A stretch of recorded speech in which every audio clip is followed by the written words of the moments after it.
Welcome to another In Wheel Time podcast, a 30-minute mini version of the In Wheel Time car show that airs live every Saturday morning, 8 to 11 a.m. Central Channel.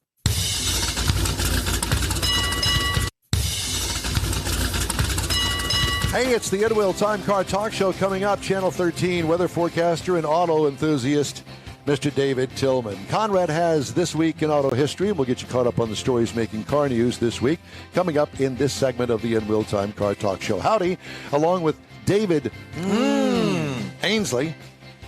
Mars still out with COVID. King Konrad DeLong. We always need more Jeff Zekin. I'm Don Armstrong. Thanks so much for joining us. Why are you smiling? Are you still back? No, just because you're picking on Mars. No, he's smiling because he's awake. Still out with COVID. No, he's just proud of that pedicure that he got 3 weeks ago. Oh, boy, let's not. We're done with that. Are we done with that? Yeah. Okay. So I'm going to read this bio here because I want everybody to know. I'm proud to know this guy. I'm proud to have him on. Chief forecaster David Tillman came to JBC 13 in late 2000 from WMC TV in Memphis. He worked there as that station's meteorologist and received an Emmy for his coverage of a snowstorm that hit that city. David's a member of the American Meteorological Society and the National Weather Association. And in 98, he received his seals of approval from both organizations. After graduating from Jackson State University in Jackson, Mississippi, with a Bachelor of Science degree in meteorology, David began his broadcast career. He was the weekend meteorologist at WAPT TV in Jackson. A year later, he worked for the National Weather Network during the weekends and produced weather segments. There are 35 television stations and 45 radio stations across the United States. Born in St. Louis, David and his wife Patricia have 3 children, David, Brianna, and Sydney. David, it's an honor and it's a pleasure to have you on the air with us this morning. This has been a long time coming. I know it. I know it has. I know when I first met David, he said to me, "Well, I used to be a car guy," and I said, "You did?"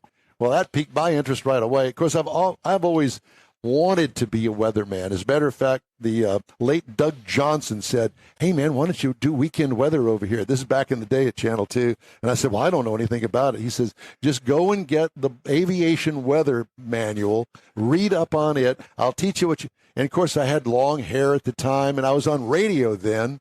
And I thought, I don't have the confidence to do that. I'm good in radio. Now he flies around in a helicopter without air conditioning. Yeah, telling us about traffic. There's that. But David, I'm always impressed by your weather forecasts. We love to have you on the air and see you on the weekends especially. And now it's expanded to almost 7 days a week most of the time, I think. You know what? I was just sitting here just a moment ago while I was listening to you guys. And I'm looking at the latest weather data here because I'm in the ABC 13 weather office, of course, a brand new weather office.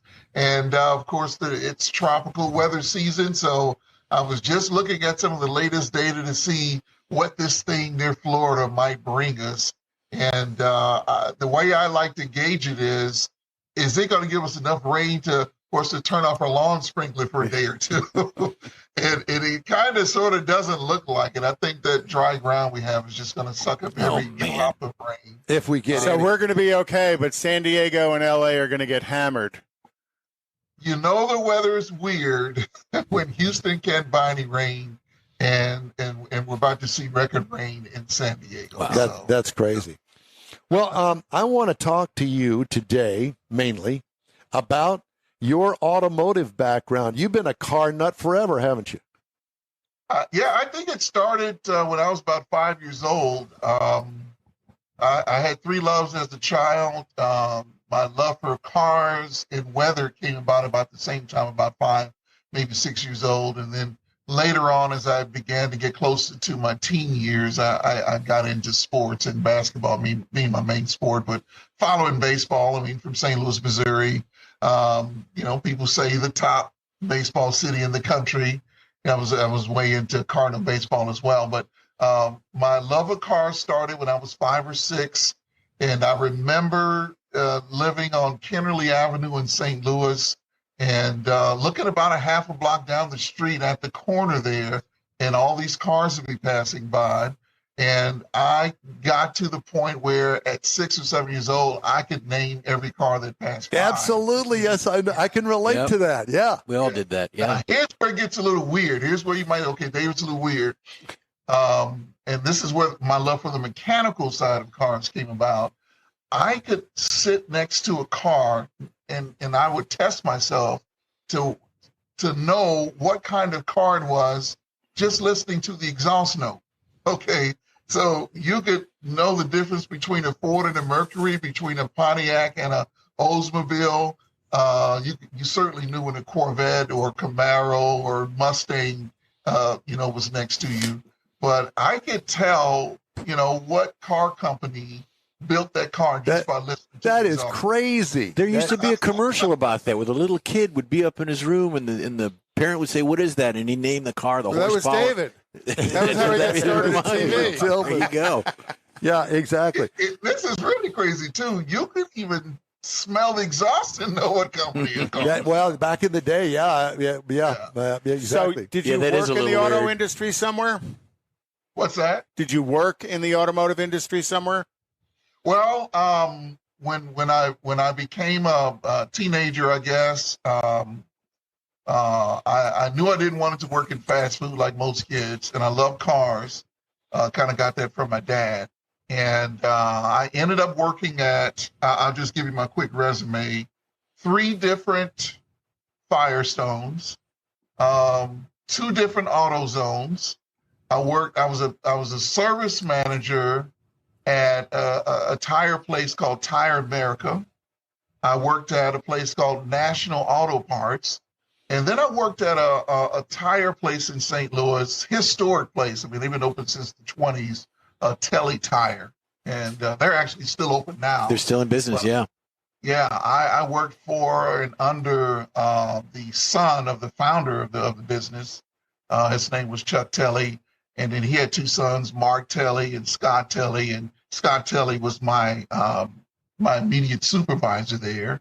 And while I was there, I was in the 2nd graduating class in the state of Missouri for safety and emissions inspection. So in the late 80s, it grew from, when you would take your car to get an inspection, from just getting a safety inspection when, they would look at your brakes and toot your horn and make sure your lights work, to an emissions inspection. So you had to put the prong in the tailpipe and Sniff it. Put it through the computer. So I was in a 2nd class, graduating class of being able to do that in the state of Missouri. Crazy. Okay, let's move up to today. What kind of car do you drive? Today I drive a GMC Yukon.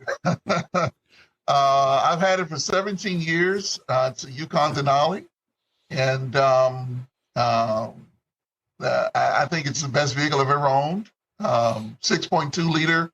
That was the first 6.2 GM produced. The engine they had before that was the 6.0. I owned that one too. And when they came out with the 6.2, I guess I got caught up in all the hype about it. And Bigger is better. Yeah. And so I got the 6.2, and I was so impressed with, that variable valve timing and how you just had power. It didn't matter, what speed you were going, you hit the gas and that thing would just take off, and it had a really good exhaust note to it. So I've been driving that for years. I've come close a couple of times to trading it in on a new one. But when I went to the dealership and found out they wouldn't give me but $3,000 for it, then I said, you know what, maybe I just need to hold on to it. There you go. And since the last time that happened, I've driven to California a couple of times. I've been to Colorado a couple of times. I drove to Mount Rushmore by myself in it. I went to Washington, D.C. in it. And Been a pretty dependable ride. It's pretty dependable. Now, I have had to replace, pretty much all the major components. After about 12 years, things just start to go. But I think when you compare it to what you would have to pay to get a new vehicle of that same type, Right. I mean, it's just no brainer to me. Yeah. A new Denali, and I don't know if you're short wheelbase or long wheelbase. A new Denali long wheelbase is going to push $100,000 today.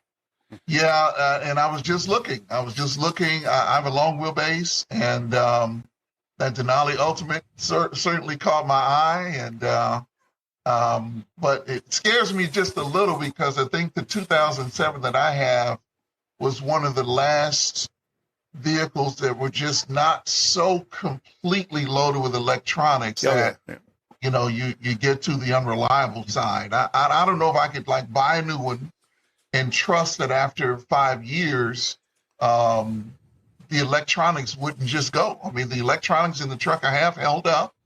I still have the original ECM or ECU, whatever they call it now. And hey, it still works.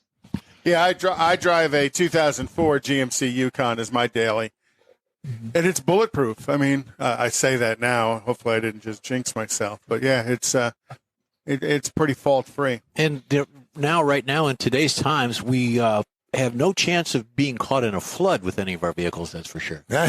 Certainly today.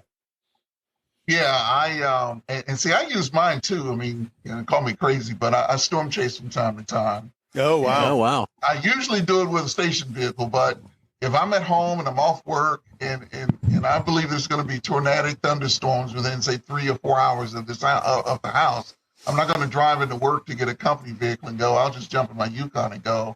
And it's so nice you need a vehicle with a lot of power, and you need a vehicle with good traction. Mine has the all-wheel drive, and it has the lock-in rear differential, and I've never gotten stuck in it. I've been in, more than a foot of snow, and you're right, it's bulletproof. It's a great. You got some decent tires on there. I only put Michelin's on it. There you go. There you go. I put the LTX on it because I travel with it. I used to be a tire man. I'm very sensitive to tire vibration, and I hate it. So when I first bought that truck, I'll never forget this. 17 years ago, it had the Bridgestones on it, and we could not get the vibration out of it. I went and I ended up going to Discount Tire, and they did I forget what they call it, but where you match up the road force balancing. Road force Where balance. they match the high spot in the wheel to the low spot in the tire. They index it. Precisely. Yeah, they actually what they measure is the sidewall stiffness as it rolls around the tire. With pressure. Pretty high tech balancing system. Yeah, with a pressure system. Yeah. Well, that didn't take the vibration out. So the guy told me, he said, look, you're not going to get that vibration. You're going to have to get the Michelin to get it out. And he said, I'll trade those out for $400. And I said, deal. And I used to sell Michelin, so I know, how good those tires are. That's exactly right. And I've been at Michelin ever since. Yeah, we always used to say, if you have a problem, just put a Michelin on. It'll solve it. Are you into motorsports at all? Not way into motorsports. I watch it from time to time, but I'm not way into it. Yeah. Well, I don't think any of us are way into it. We're just casual observers. Oh, we stare at it endlessly when it's on TV. That's right. I grew up in the drag racing world and did NHRA drag racing marketing and PR for a Top Fuel team for a year. And a year was plenty for me, but I still enjoy watching professional drag racing, and I have a lot of drag racing friends, and so I'm prone to that. But all of us, I guess, we've all gone out to, the park that doesn't exist anymore out there in Baytown to watch drag racing. You got to meet many of the drivers that were in the professional ranks out there, and it's a great, fun time for all of us. And I don't know, I guess we're going to have to travel up to Dallas now, up to Ennis to the drag race up there. Did you ever go to any professional drag races?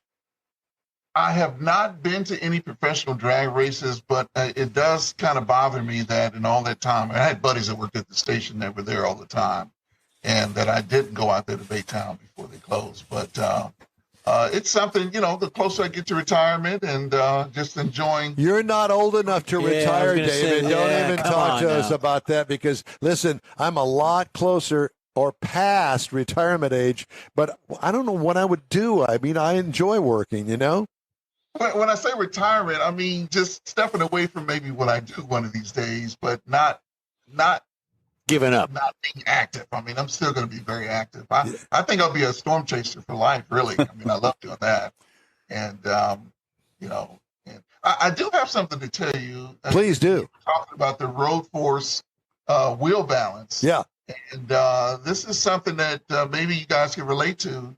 I used to use that wheel balancer that was on the car. Have you guys ever used that? Oh, yeah. Yeah. Lean your forehead on the car, and you hold on to the little knobs that spin the wheel weights around and the weight amount and stuff, and put the electric motor on it to spin the tire up to speed. Oh, yeah, I did it plenty of times.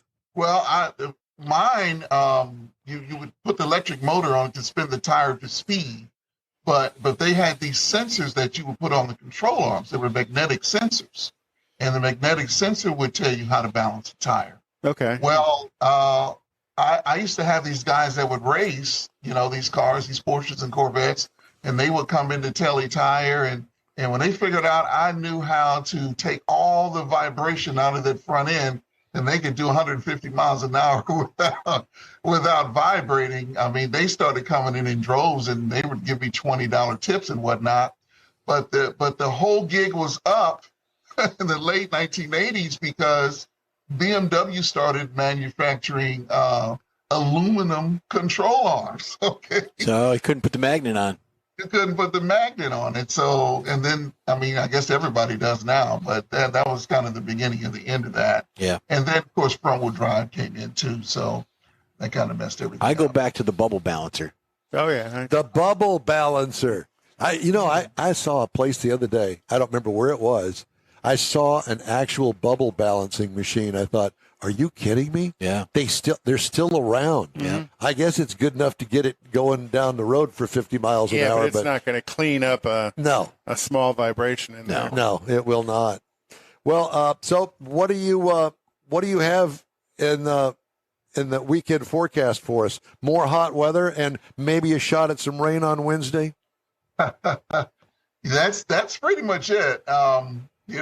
We've been optimistically advertising maybe we don't hit 100 on Tuesday when this rain is supposed to come in, and I wouldn't be. I don't know. I'm beginning to lose my confidence in that. Well, David, let me ask you this. I thought about this last night. I thought, when is this high pressure bubble that we've been over now for a month? When is this going to move away? Or what does it take to push it away?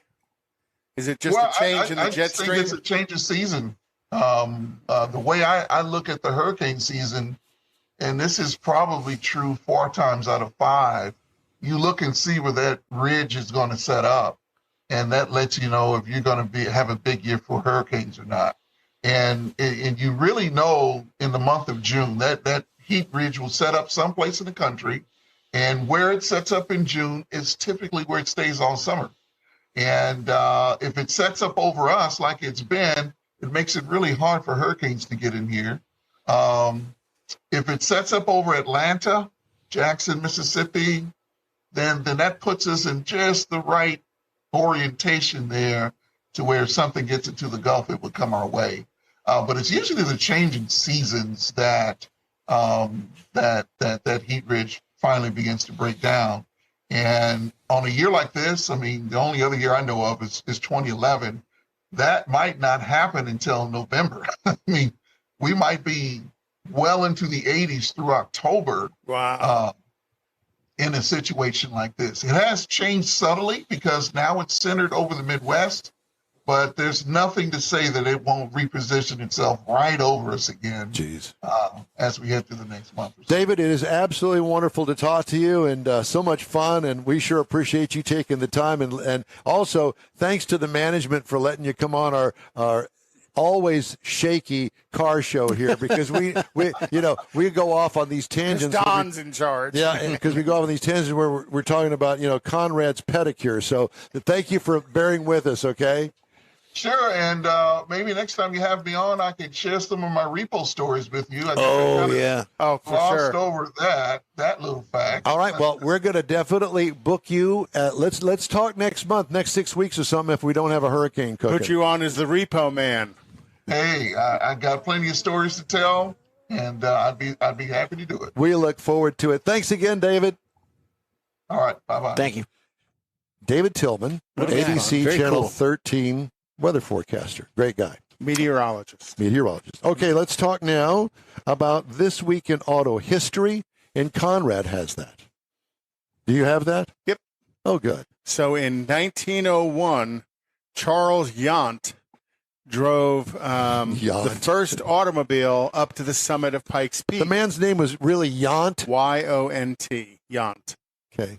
And he drove a 1899 Locomobile steamer up the 14,110-foot drive. And you got to remember, back then, it wasn't nearly as easy to drive up as it is today. Did they have some coal stops on the way up? Well, I'm sure they had to stop to refire it. Going up. And get some water along the way? Get some water, yep. God. And then in 1902, German engineer Felix Wankel, the inventor of the rotary engine that would later be used in race cars, he was born this week in 1902. The Wankel reportedly came up with a basic idea for a new type of internal combustion engine in Wankel's mind when he was only 17 years old. Quite an innovative internal combustion engine in the way that it worked. And they could make a lot of power, but, man, were they oil burners. They just couldn't get the seals. 3 spark plugs in it? Yeah, they just couldn't get the seals to hold up, so they burned a lot of oil. In 1907, the Rolls-Royce Silver Ghost passed its 15,000-mile official trial with flying colors, showing off its 7-liter engine, right? 7-liter engine's kind of the Corvette 427 is a 7-liter engine. That reminds me of Chitty Chitty Bang Bang. Yeah, I don't think that was a Rolls, but yeah, that same generation of vehicles. Design. It had a 4-speed overdrive gearbox, and the trial made the Ghost's reputation worldwide and gave Rolls-Royce the name Best Car in the World. There were a total of 6,173 Silver Ghosts ever produced. Wow. Stunningly beautiful vehicle for that generation. In 1966, the first Chevrolet Camaro drove out of the manufacturing plant in Norwood, Ohio. The 67 Camaro Coupe was named just a couple of weeks before production was released. It was originally supposed to be named Panther, and then they came out with Camaro, and Camaro was French for something like friend or amigo or shaved buddy. legs or something. Yeah. Ooh la la. Pedicure. In 1984, after close to 30 hours of deliberation, a jury of 6 men and 6 women unanimously acquit former automaker John Z. DeLorean of 8 counts of drug trafficking in Los Angeles, California. The Detroit native and son of an auto worker, DeLorean began working at Packard Motor Company as an engineer in 1952, and he rose quickly at Packard, and later he went to General Motors in 56, and at GM he worked for Pontiac, introducing GTO, both the GTO, the Grand Prix, and the Firebird while he was at Pontiac. Brilliant man. And then moved on to Chevrolet and introduced the Vega. Whoops. Yeah, from genius to oh my God, what are we doing? You can't win them all. And then in 1991, this week, Mazda Motor Company announced it planned to enter the luxury car market with the Amati. After several other high-end brands. Oh my God! I completely forgot about that. You know and do you ever drive? Did you ever have one? No. Yeah, they weren't anything They were ugly. super wowie, but the Amati was Mazda's version of a luxury car. And you think about back then in '91, you had Toyota kicked off Lexus, Infiniti, or Nissan kicked off Infiniti. Now you have Hyundai has kicked off Genesis, and the success of some of those other upper luxury brands from those Asian imports are pretty successful. Lexus. Pretty successful car divisions. Yeah. Amati was a bomb. Yeah. So, and that's it. Back to you, Don. Well, it's funny because Honda did Acura. Yep. And they did okay. I thought Honda did wonderful with Acura. The problem with Acura was it was known as the Legend and the Integra. They weren't known as the Acura Legend or the Acura Integra, even though they were. The brand name of the model line became more important than Acura. It's funny because when the marketing comes down to it, you think about the way that Japanese have a different perspective of marketing things, and it's not all been great. Yeah, well, tell that to Bud Light. Shall we move on now? Yes, please. Yeah, let's transition to something else. Good clip. Kia America continues to chip away at updating its large pool of vehicles targeted by thieves following viral social media videos demonstrating how they can easily be hotwired. Automaker staged a mobile service event in Atlanta for owners whose cars have been impacted by the crime wave. Of the 4.5 million Kias on the road without engine immobilizers, only 3.2 million are eligible for the patch because they have internal alarm systems, which is what the update enhances. Hyundai vehicles have been part of the crime wave as well. 4.5 million Hyundai vehicles on the road without immobilizers. Like Kia, not all of equipped with burglar alarms. Of 3.8 million eligible for the patch, only 19% have been updated. If you have not had your Hyundai or Kia updated and you have an engine immobilizer, you need to get it updated. Trust me on that, because somebody's going to get her. Take it on a joyride. I mentioned this last year. I'm going to mention it again because I think that it's important that we keep up with this. A hypothetical 10-day strike against the Detroit 3 by the United Auto Workers would result in more than $5 billion in economic losses, according to the analysis from Anderson Economic Group. Strike by the UAW against Ford, General Motors, and Stellantis could cause a recession in Michigan and take a bite out of the nation's GDP, according to recent analyses.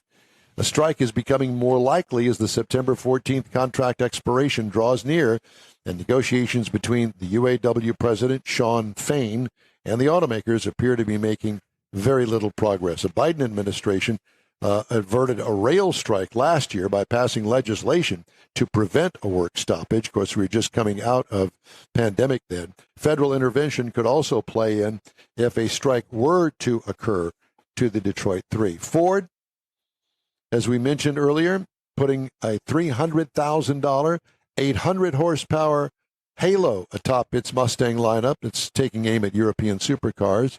The Mustang GTD, revealed Thursday evening, billed as the most powerful street machine legal pony car ever, and is based on the Mustang GT3 race car that will return to Le Mans. Ford says the car was entirely designed for performance. It's a race car. All right. Just a couple other things about this week in history. 54 years ago was Woodstock.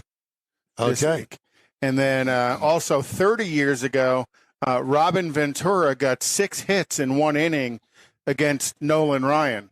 But that was Nolan Ryan punching him in the head 6 times. And those are car related. Yeah. The End Wheel Time Car Talk Show continues after a quick break. Stay with us. The original group of Loopy Tortilla restaurants will have you telling your family and friends just what the original recipes mean when it comes to the best fajitas in Southeast Texas.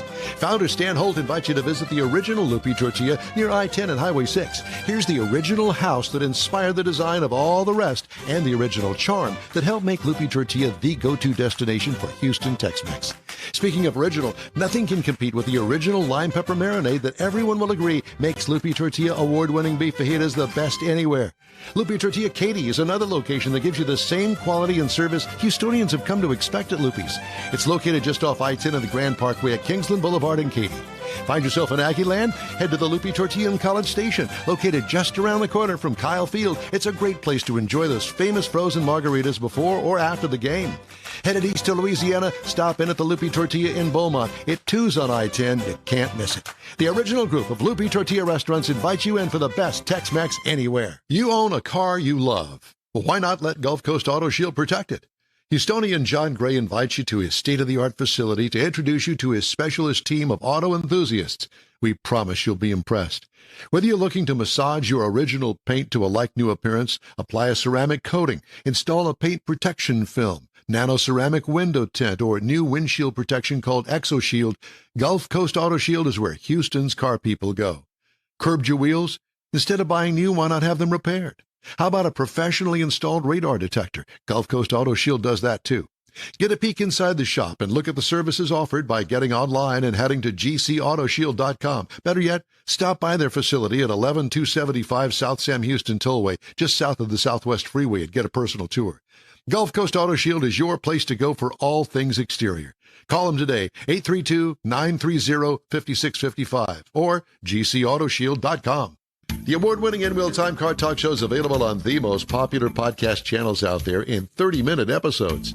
We realize our 3-hour live show can be difficult to catch in its entirety, so now you can listen every day to a convenient, fresh 30-minute episode. Check us out on Apple Podcasts, Spotify, Google Podcasts, Amazon Music, and Audible, along with a dozen more. In Wheel Time has the most informative automotive guest interviews and new car reviews, along with popular features including Conrad's Car Clinic and This Week in Auto History, along with automotive news headlines. Our live broadcast airs every Saturday, 8 to 11 Central on InWheelTime.com, the iHeart app, and on YouTube. Be sure to say hello when we're broadcasting from the Tailpipes and Tacos Cruise Inn, Autorama, and the Houston Auto Show, among others. Now, it's easier than ever to hear about all things automotive all week long. You're invited to join fellow car enthusiasts in becoming part of the ever-growing In Wheel Time Car Talk family. Don't forget those 30-minute podcast episodes on your favorite podcast channel. That's it for this podcast episode of the In Wheel Time Car Show. I'm Don Armstrong, inviting you to join us for our live show every Saturday morning, 8 to 11 a.m. Central on Facebook, YouTube, Twitch, and our InWheelTime.com website. Podcasts are available on Apple Podcasts, Spotify, Stitcher, iHeart Podcast, Podcast Addict, TuneIn, Pandora, and Amazon Music. Keep listening, and we'll see you soon.